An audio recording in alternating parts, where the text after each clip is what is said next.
All right, folks. So in this particular tutorial, we're going to just go over how to graph population levels, specifically from our population trends from the years 1000 all the way to 1975 for the different continents that had the most amount of people. So anyway, the first thing you want to do, of course, is make sure that once you are logged into Google with your account, make sure that you go to Sheets.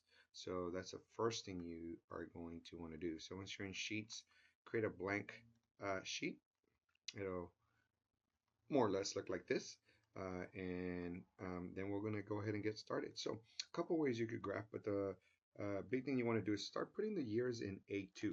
So we would put the year, for example, here we go, 1000, and then go ahead and put the year 1700, the year 1800, etc., etc. Now on B1, we'll go ahead and start putting the continents. So we'll put Europe, Asia, Africa, Americas, etc. So we'll go across this way. So you want to put the countries starting from B1 across, and then go ahead and put the years we're going to eventually be graphing out and comparing A2 and then down below. Eventually, it's gonna look like this, your data on your table. Once you have that all set up, the next thing you're going to want to do is once you plug in the numbers, as you see here. Now these numbers, remember, these are in the millions. So if you see 36, that means 36 million. 185 is 185 million. Okay, so make sure that you plug them in here. Okay, so once you complete that and it looks like this, you are ready to actually graph. So in order to graph, you're going to want to select all of these uh, data points here, including the titles up here and the years. So once you have that all set up, go ahead and go to your menu bar here and go to the icon here called Insert Chart. So once you go to Insert Chart, click on that, and you will get a window called the Chart Editor. Now for this particular assignment, we'll go ahead and just go straight to the recommended one. So we'll just go with our basic bar graph. Now one thing you want to note before you press insert down here is look at this. If you notice here, not all of our continents are showing up. So what I like to do is go here to the select data range option here. So once you click on there, it's gonna just show you what you actually have selected. Now, for some reason, sometimes the Sheets does this, so you need to first click on there just to verify that everything is indeed highlighted. Press OK, and now you'll notice all of your data points have been selected from your table. So once you have that all set up, press Insert. And what will happen next is you will have this graph uh, based on your data. So if your data does change, your graphs will automatically be updated. So at this point, if you notice, the chart itself, this bar graph, is indeed selected. So you could go ahead and move it either to the right, the bottom.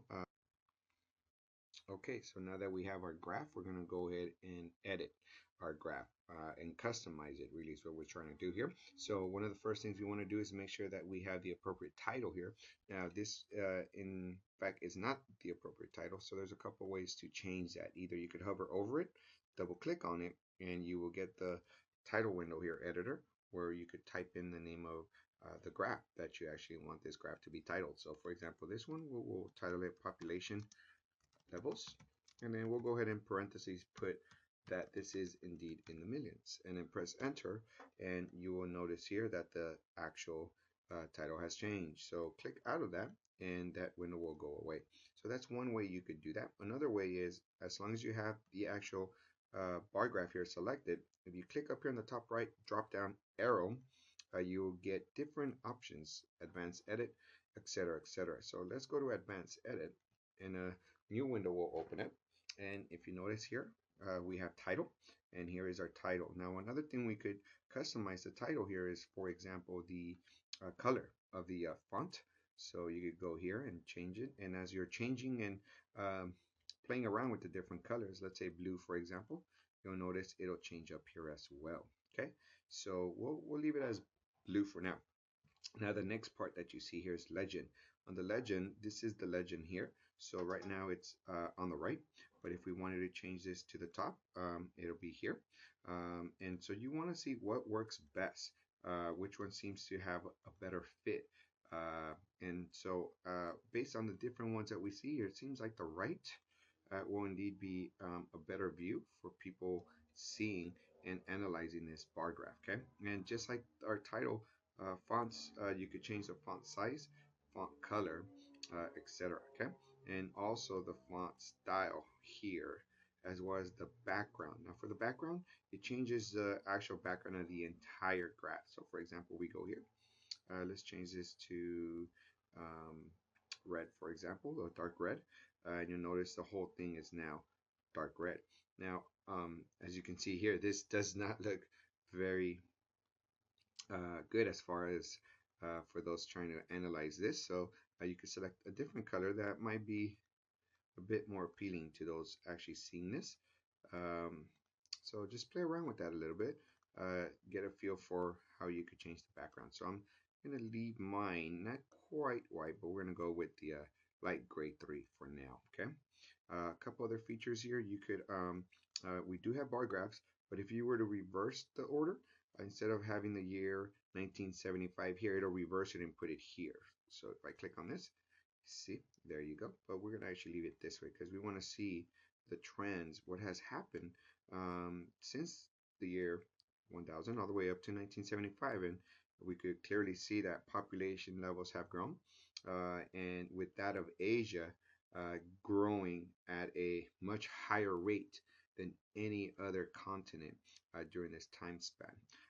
Great. So then we'll now talk about axis, the horizontal axis, and you have options there. So here is the horizontal axis here.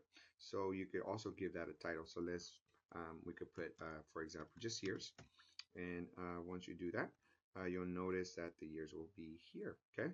And same thing, you could always change the colors of the font or the font size itself. Here you go. You could bold, uh, italicize, etc. So you could customize those particular fonts. And now we'll go ahead and move on to the axis label. As you can see here, the axis label, we were to change it to 15.